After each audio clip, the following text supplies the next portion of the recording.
bacteria and then viruses and then at times even some parasites which are actually visible to the naked eye.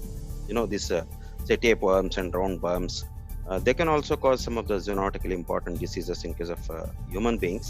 Then nevertheless, even mycotic diseases, some of the fungal agents, like ringworms and which can be of infectious importance to the skin, and then couple of other mycotic diseases, they are also of zoonotic importance. That means they can be transmitted through various ways or various mechanisms from animals or birds to the associated human population. That is the actual meaning of zoonosis or the zoonotic diseases.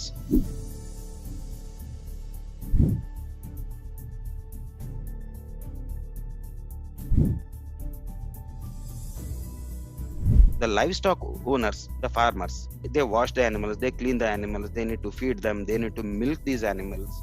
And if there is any organism which is actually excreted through milk, and then if there is a small cut on the finger, then they could pick up the infection. Even the slaughter workers, they are supposed to slaughter the animals, and supposing these animals are carrying these zoonotically important pathogens, there is a possibility and chance that such a slaughterhouse workers can pick up the infection during their practice in the slaughterhouse itself, activities in the slaughterhouse. Inhalation is a possibility, ingestion is a possibility, then direct contact, the professionally associated people like veterinarians who are likely to handle the diseased animals or during the animal husbandry practices, so they stand a chance. Then there are staff who are also known, they could be veterinary livestock inspector, they could be superintendents in the animal husbandry departments of the government or the private sectors.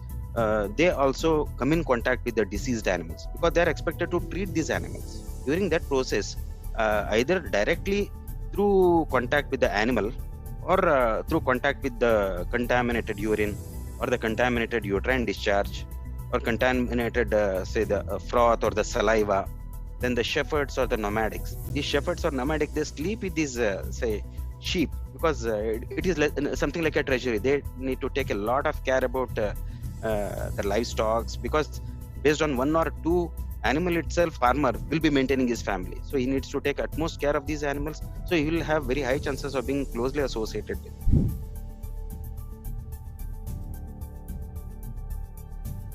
There could be two reasons why this SARS coronavirus 2 leading to this COVID-19 is spreading so fast, but unlike two of its predecessors, whether it is MERS or in case of SARS of 2002. Number one, since last 18 years, the international flights are so much. So today morning we can have breakfast in one country, afternoon you can have your lunch elsewhere, and then dinner in some other country. So in the process, there is so much of international movement. That could be one reason. Then another scientific reason is, so one thing has been actually observed by the scientific fraternity that this COVID-19 virus can bind to this ACE2 receptors located on the alveolar cells of the lungs, so 10 times more strongly than what the SARS coronavirus 1 of 2002 could do. Probably that is one of the scientific reasons why the infectivity is so high.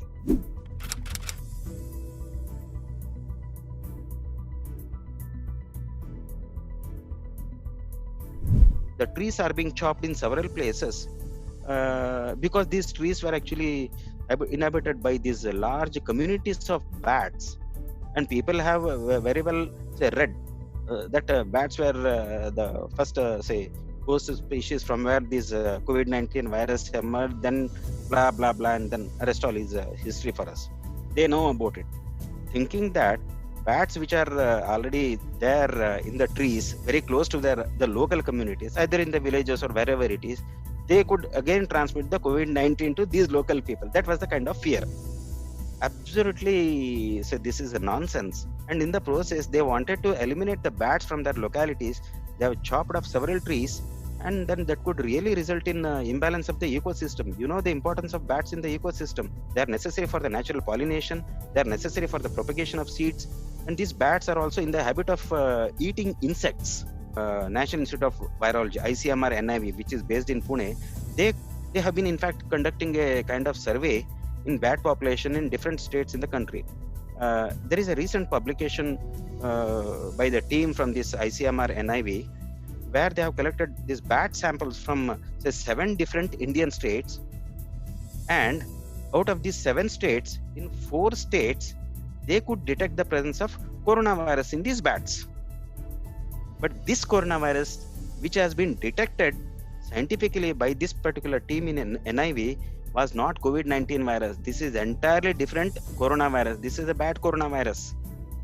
It was so heartening to learn that in China, the cats were being hurled from the balconies, thinking that these cats could be a source of. Yes, this happened very recently. It's very shocking to learn about these issues. So what I say emphasize here is, there is not even a single episode of transmission of this COVID-19 from pet animals to the human beings.